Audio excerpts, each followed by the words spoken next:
So I want this on record, basically. I want this on record. So here's the thing. You're saying so I have to go with you. No, Well, I have to go with them. no. We're trying to get the best care for your cats. So here's the thing. Like, Hold on, can I okay. finish? If I'm going today, if they're going today, I'm going with them. And do I get them back at the end of the day?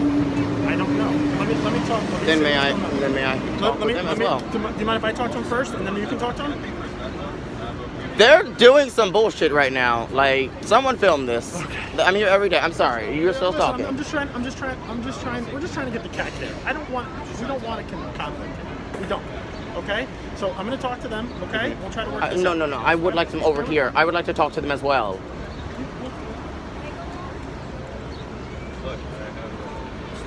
And now they're stressing her out.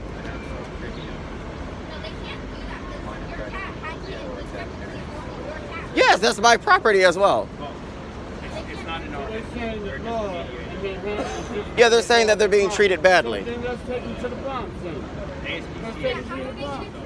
Let's take them to the Bronx, bro. We solve this problem. Because I don't want to see them take the cats from me. So let's take them to the Bronx. Being that the law is different, let's take them. Exactly. Am I allowed to go? If anything. If someone took the cats right now, would this all be over? That's what I'm trying to say, because the mama cat is mine. I'm trying to get them adopted out. Right. Look, we're trying to find a solution for you where you guys can keep the cat. Bro, they let you give away the kitties, bro. I'll take one of the kitties right now, bro. And I'll come every week to show you the cat. Really? I'll come every week to show you the cat, bro. Somebody got